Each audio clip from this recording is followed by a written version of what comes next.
In 2018, Fox started airing 911, a series following first responders through their jobs and everyday lives. While the cast includes cops and call center operators, most of the main cast are firefighters. The series' core first responders consisted of Athena Grant, portrayed by Angela Bassett, Bobby Nash, portrayed by Peter Krause, Hen Wilson, portrayed by Aisha Hines, Chimney Han, portrayed by Kenneth Choi, Maddie Buckley, portrayed by Jennifer Love Hewitt, and Eddie Diaz, portrayed by Ryan Guzman. This show also included non-first responders as main and reoccurring characters, as well as some reoccurring first responders as well. While all of the cast were loved by fans, by far the fandom favorite is Evan Buckley, aka Buck, portrayed by Oliver Stark. Anyone vaguely familiar with Fandom could see that this was going to happen no matter what, as he had a lot of traits similar to a lot of other fan favorite characters. He's very smart, but also dumb. He's a total sweetheart, but also has a sad past that the fandom always likes to make worse. He has a revolving door of love interests that never stick, but a boy best friend that he spends all his time with. He's white, has blonde hair and pretty eyes, while also being over 6 feet tall. And the most important part to any fan favorite character,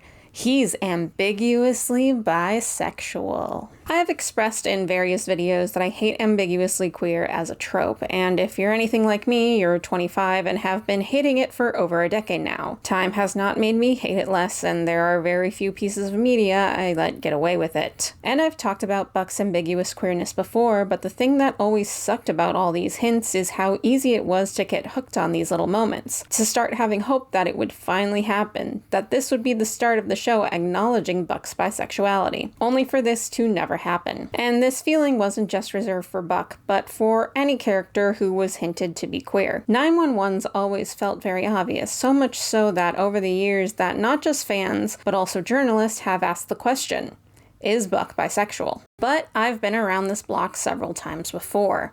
I know how this goes. Buck's bisexuality will never be a canon part of the show. My sister says there are better ways to get someone's attention.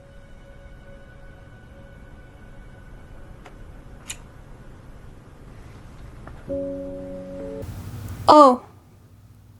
Fuck, abort mission. I don't know how to handle being right. Now, I want to say this before we begin. 911 has always had queer characters right from its first episode, specifically black, gay, and lesbian characters. This video is not meant to dismiss that. A large chunk of the fan base has never talked about this, and it's important to acknowledge when we talk about Buck's sexuality. I'm also not saying that because that previous representation exists, Buck's bisexuality is any less important, but explaining why specifically his is. And it's also not more important than that previous representation. Okay? Let's begin. For some, Buck's queer coding happens the second he first appears on screen, and for others it begins in Season 2. And while queer coding feels baked into certain characters at all points, there are also extremely significant instances that are easy to point out for queer coding. Whether this be the character pointing out the attractiveness of characters of the same gender, their connections with other queer characters, and their reaction to being asked if they're queer. So where does Buck's queerness begin? In Season 1. In the episode Full Moon Creepy AF, I hate some of these episode titles, Jesus fuck. Buck and Bobby respond to a call with a gay couple, one of which has a tapeworm. Buck actually kind of bonds with the guy who has it. I try to go carbon fat-free as often as possible. Oh, same here. You guys ever tried brown rice pasta? You know, it's not that bad. You know, it's a little gummy for my taste. I see that. Yeah. Okay. Hey, what's your body fat percentage? I swing between like 15. Okay. Foremost, this is the first instance of Buck queer coding. However, it might have actually been even earlier in the series. At the beginning of the series, Buck is a womanizer. He loves sex and to hook up with random women. Now, I know what you're thinking. Is she implying the age-old stereotype that bi-plus people are automatically slutty, or cheaters, and hate monogamy? No. See, Oliver Stark had this hot take on that. Like, I don't know this for sure, but I'm pretty sure a lot of, like, young men who are struggling or confused about their feelings towards other men probably run in the opposite direction and end up having some kind of womanizing past. Now, I'm not a bisexual man discovering his sexuality in his 30s, But at one point, I was a teenager trying to convince myself that men were an option. And what better way to do that than by expressing how hot I found certain celebrity men that in reality I didn't find all that attractive. Yes, Tumblr, Benedict Cumberbatch does have a face, and I agree with that statement. In terms of Buck bonding with queer people, this isn't the only time. Aside from his friendship with Hend, he also bonded with a gay old man on a call as well, even deciding to base his idea of relationships on what the old man told him. Then we get to what for a lot of people is the first real hint of queerness for Buck. Okay, that is a beautiful man. Where's the lie? And I like girls. What a man, what a man, what a man, what a man, what a mighty good man. The hell is that? It's Eddie Diaz, new recruit. The first time we meet Eddie is from Buck's perspective while he's shirtless as What a Man plays in the background. Do I need to explain why this is queer, or can y'all just figure it out from there? Shipping does play a part in how people saw Buck's queerness, and it feels disingenuous to leave it out. But to say it's the only reason is bullshit, and is one of the counters that people will throw out there when people point out queer coding. So we're gonna do all the Eddie stuff right now. Not literally everything, just the stuff that feels a little out of the friends arena. When Maddie says he's so cute while Chim and Eddie are helping her move in, Buck believes she's talking about Eddie and agrees. Maddie also kind of comes off as buddy shipper number one as she gets these looks and occasional comments that seem to indicate that she thinks the two are a thing. So does this boy crush on Eddie mean that you're finally ready to move on from Abby? Is it circled with a heart around it? Eddie takes his son Christopher to see Santa, and Buck comes with. After Eddie walks off with Chris, a Christmas elf tells Buck that he and Eddie have an adorable son, and he doesn't deny it. As well as when they're accidentally filmed on a live stream during a call, several viewers comment that they'd make a cute couple. Then there's the reveal that Eddie had made Buck Christopher's legal guardian if he dies, which a lot of viewers pointed out that a lot of fans have put that in their fanfics. Buck was also continually trying to get Eddie's attention for the entire episode where he kisses Tommy. I know he says it was for Tommy's attention, but can we all agree it was at least for both? And finally, the kitchen scene. Which one? All of them, but especially this one. Well, I'd still take you. You think so? I know. You want to go for the title? That still feels like the gayest thing to happen in Buck's kitchen. And he kissed a man in there.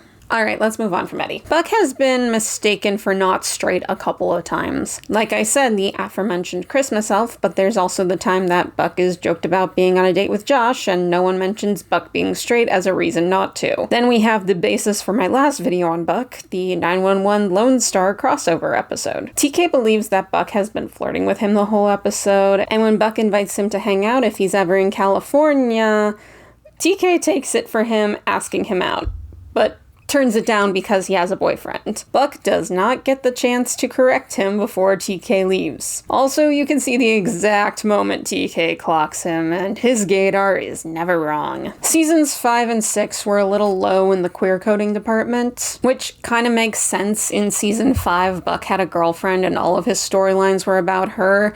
And then in season 6, they mostly focused on the sperm donor storyline as well as his issues with, like, growing up as, like, a donor child kind of thing. By the way, they didn't mention the sperm donor storyline once in season 7. I find that so funny. And a lot of people did think that maybe something had previously happened between Buck and Connor because they had a slightly flirty vibe every time he was on screen. And we're all pretty sure he was flirting with him when they first met while Buck was bartending in order to get tips. I would also like to add that it was revealed in an interview that they'd intended for Buck to come out as bisexual early in the series, but it was shut down due to a higher up. Most fans believe that this was going to be season 4, as aside from TK thinking he's hitting on him, a lot of fans agree that the scene where we see him talking to his therapist for the first time reads as someone trying to figure out how to tell people their sexuality. Other people, I should clarify. And then Oliver Stark had been planning on playing into Buck being bisexual in season 7, only for Tim Minier to pull the rug out from under him and give him this storyline. And I think that will sum up Buck's basic queer coding throughout the series.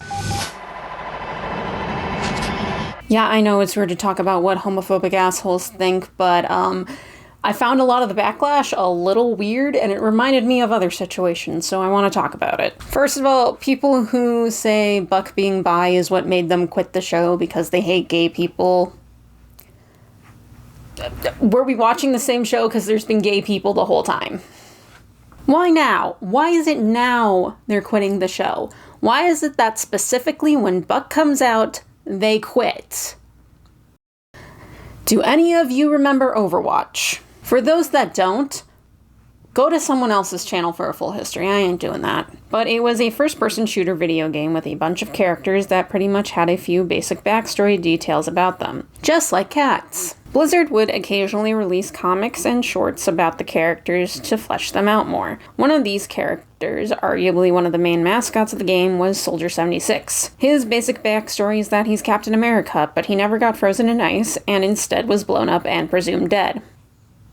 He's fine now. One of the groups of people that loved Soldier 76 were straight guys. They found him really relatable.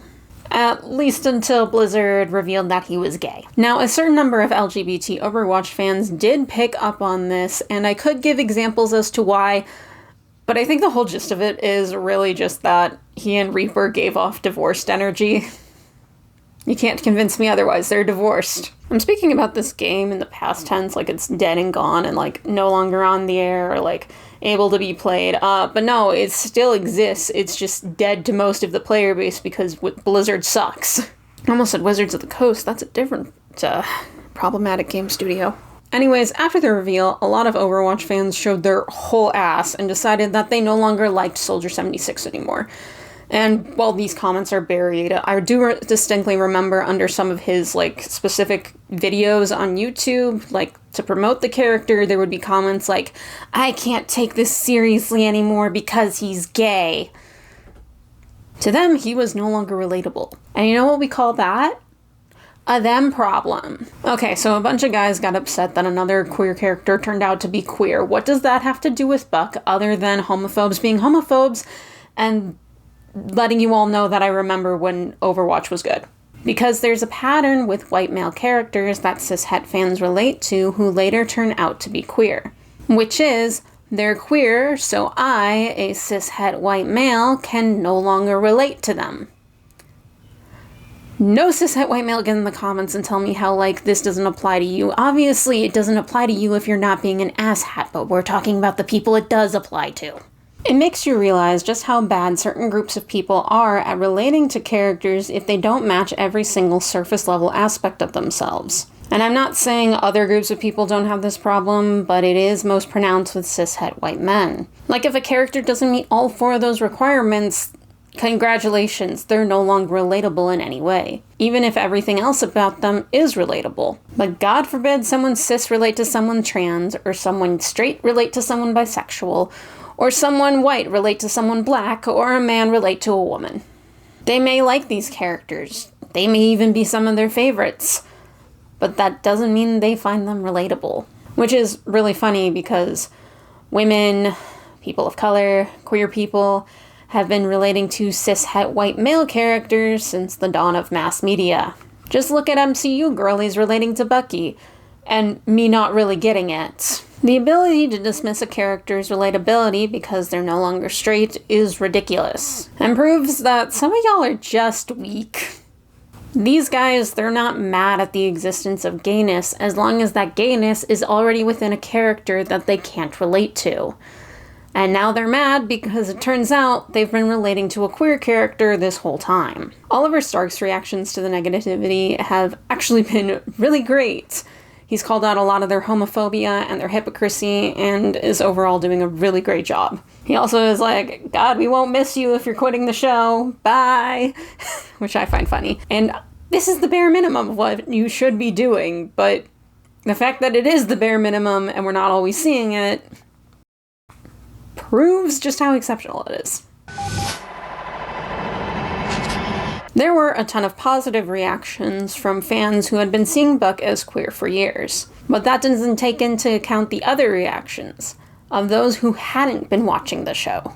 If you're like me, you probably have a Tumblr, and there's a bunch of shows and movies that you don't know much about, But what you do know about these shows and movies is whatever the person you're following is blogging about them. For example, I'm pretty sure there's people who follow me who don't watch Interview with the Vampire and don't know much about it, except for the fact that I need this 500-year-old vampire to fuck this old man. Come on, AMC, it's in the books. Anyways, one of the most well-known things about 911 for people who didn't watch it were the discussions of queerbaiting, and that Angela Bassett was in it. Specifically, discussions surrounding the ship between Buck and Eddie. Due to past burns, a lot of people didn't want to sit through a potential queerbait, so elected not to watch the show in favor of not having history repeat itself. Obviously, when Buck came out as bi, this was a big shock for people. This made people who had been wary actually want to watch the show. Although there was some confusion. So, because they only tangentially knew about 911, they didn't really register that the ship didn't actually become canon and only one of them was, like, canonically queer. So there were a lot of people who were like, wait, what do you mean it's not... What are you celebrating? I'm so confused. My sister also got confused. She's not a 911 watcher. But she immediately texted me and was like, hey, what happened? And I love that that was her first thought. And a lot of people watch the show now. So much so that I think for like 3 weeks after Buck's coming out, the show was #1 on Hulu. And a lot of people were encouraged to talk about why they watched it. Because Buck came out. Buck was often compared to other ambiguously bisexual characters. And while there were a variety of characters he was compared to, probably the one that garnered the most amount of attention was... I call this one the Blue Steel. Yeah, that's great. To the right? Okay, back to the lineup. Well, who looks better, me or Nick Nolte? It all comes back to Supernatural. For those that don't know, Supernatural was a CW show that ran for 15 seasons following 2 brothers who traveled across the country to hunt monsters. One of the brothers, Dean Winchester, quickly became the fan favorite. Now, this landscape for becoming the fan favorite back in 2005 was obviously different than it is now. But it hasn't changed that much since 2010, which is when most people my age who currently watch 911 would have also been into Supernatural. Dean's very smart, but also a little dumb. He's a total sweetheart, but also has a sad past that the fandom always likes to make worse. He has a revolving door of love interests that never stick, but a boy best friend that he spends all of his time with. He's white, has blonde hair and pretty eyes, while also being over 6 feet tall. And yes, he was very ambiguously bisexual. There are also other traits that warrant a certain comparison. They both have specific cars, though Dean's a little more attached to his. Both have a sibling that they care very much about. A dead brother that they didn't know. They both have father figures named Bobby. Holy shit, I didn't realize that one till I was writing this. Anyways, their queer coding is also different, and not just because Buck actually got to realize that he was bi. Fans typically read Buck as 2 ways when it came to his bisexuality. Either A, he didn't realize that he was bi and was still figuring things out, or B, he knew he was bi and he's just never brought it up before. For Dean, it always felt more like he was aware and hiding it because he had internalized homophobia. Dean had a tendency to seem like he was either checking out or flirting with guys. He gets coded in bi lighting a lot. The confessional scene that I still question how straight people interpret. Him being mistaken for queer on multiple occasions. There was the siren that turned into a guy for him that I mostly bring up just to point out that that's Jim Parrick. What you waiting for, Hollywood? Get your bag, meet us down by the motor pool, we'll roll out. Dean also did something that Buck never does, which is continually bring up queer pop culture. Though that would be in character for Buck, as he and his sister are pop culture deficient. That time Dean was hit on by a guy feels a bit similar to how when TK thought Buck was asking him out. But the other comparisons I saw were to... What did you find? How did you find it? Where did you find it? And yes, I've had a lot of Adderall. Styles Stilinski, a character from the MTV series Teen Wolf. Now, I've covered Styles a few times before, but if you weren't watching Teen Wolf when it was airing, the thing you probably knew about it was Styles. Styles would continually ask about if men found him attractive, would get offended if people didn't think he was queer, and obviously he had a boy best friend that not a lot of people actually shipped him with. I've already talked about Teen Wolf shipping, we don't need to do it again. And there were discussions of queerbait for certain things outside of the show and within it. So you also like boys? Absolutely. Do you? I watched all 6 seasons of that show because of that scene.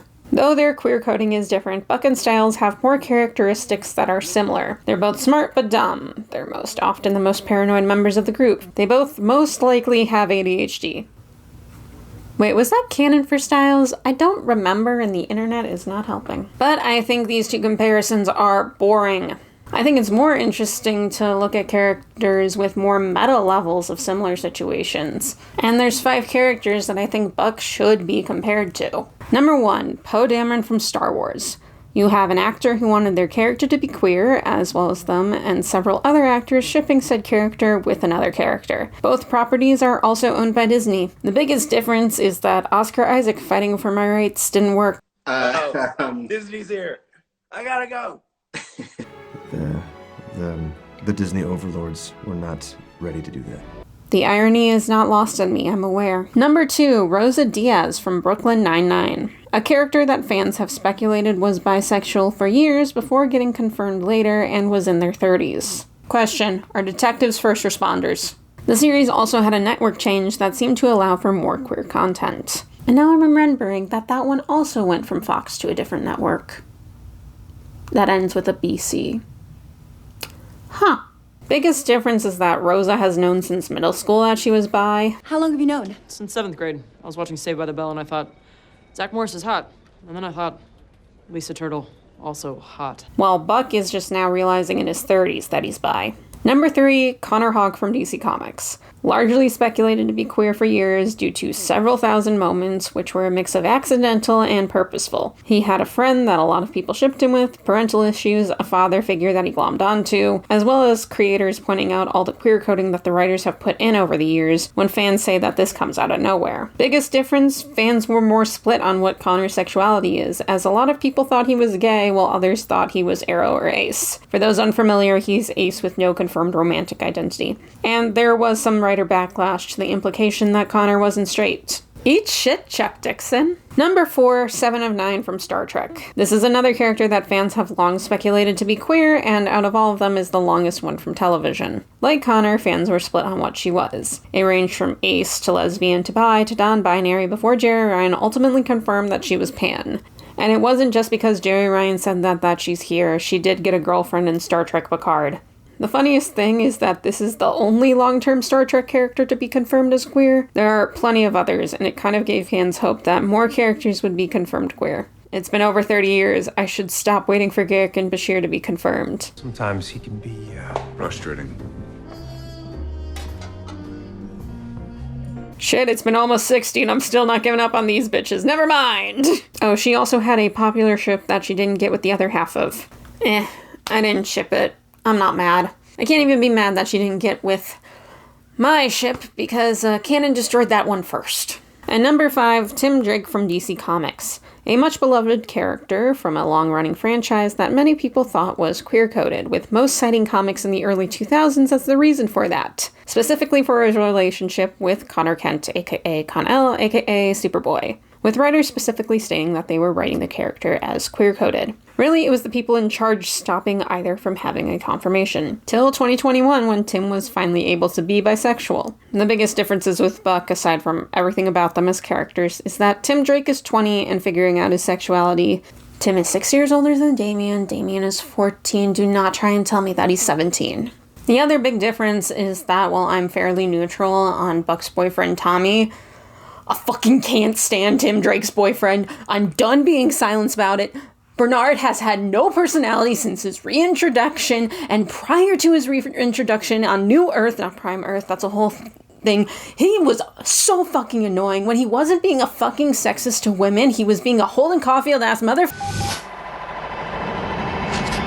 While queer characters are not as rare as they used to be, most of the ones on television are relegated to streaming services, and the ones on network television are incredibly rare. Every year, GLAAD puts out a report on the number of queer characters in TV. The most recent one from the 2022 to 2023 TV year listed that there have been almost 600 LGBT characters, regular or reoccurring, across broadcast, cable, and streaming, with the total being 596. Of the 596, 149 were bi+, which account for about 25% of the LGBT representation in television. Bisexual people actually make up almost 60% of the LGBT community, and yet they are less represented than other forms of queer representation. Now, the 911 verse did have two other bisexual characters before. The first being Eva Mathis, who was Hen's ex, who she cheated on her wife with, and was a druggie, and a liar, and a manipulator.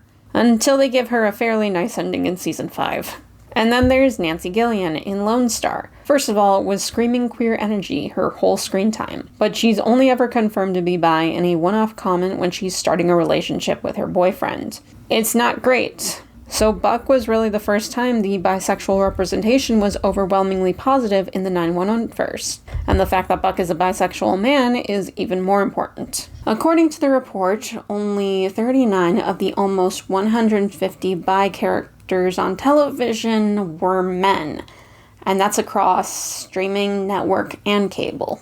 And broadcast network television is what 911 is on. That's what we're talking about right now. CBS, NBC, CW, Fox, and ABC. Only 101 LGBT characters have appeared across all of network television last year. Only 26 were bisexual. Only 4 were men. Can you name them?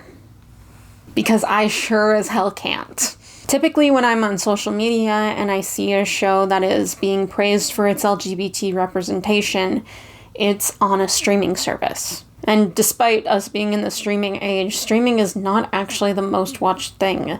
If you look at the Nielsen ratings for the 2022 to 2023 television year, NCIS is getting way more views than House of the Dragon. Despite everyone saying that broadcast television is dead, a lot of these shows are being watched by a ton of people. People who can't afford streaming or cable. Older people who just don't want to and tend not to go out at night. So those people aren't watching Sandman or Interview with the Vampire. They're watching Law and Order or Young Sheldon. Actually, not anymore. I think Young Sheldon's over.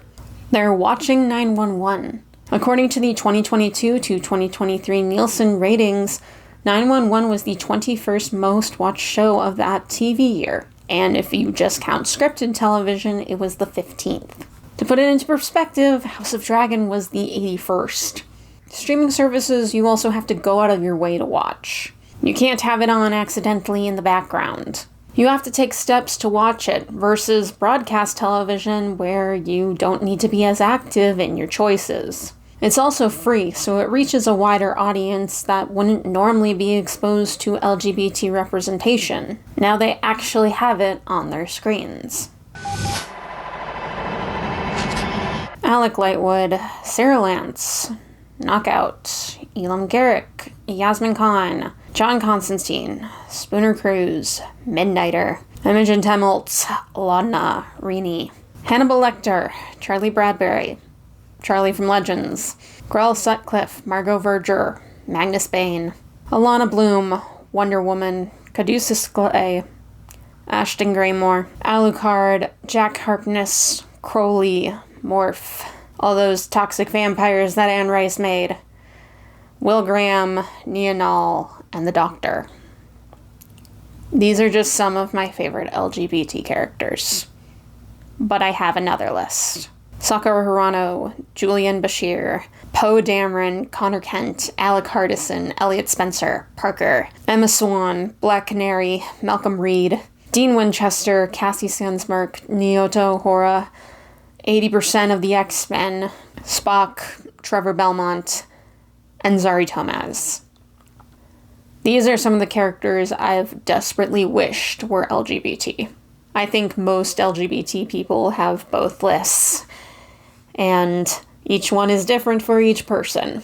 There's also a third list I like to call LGBT characters that would have made it onto the first list, but it ended badly. I love you.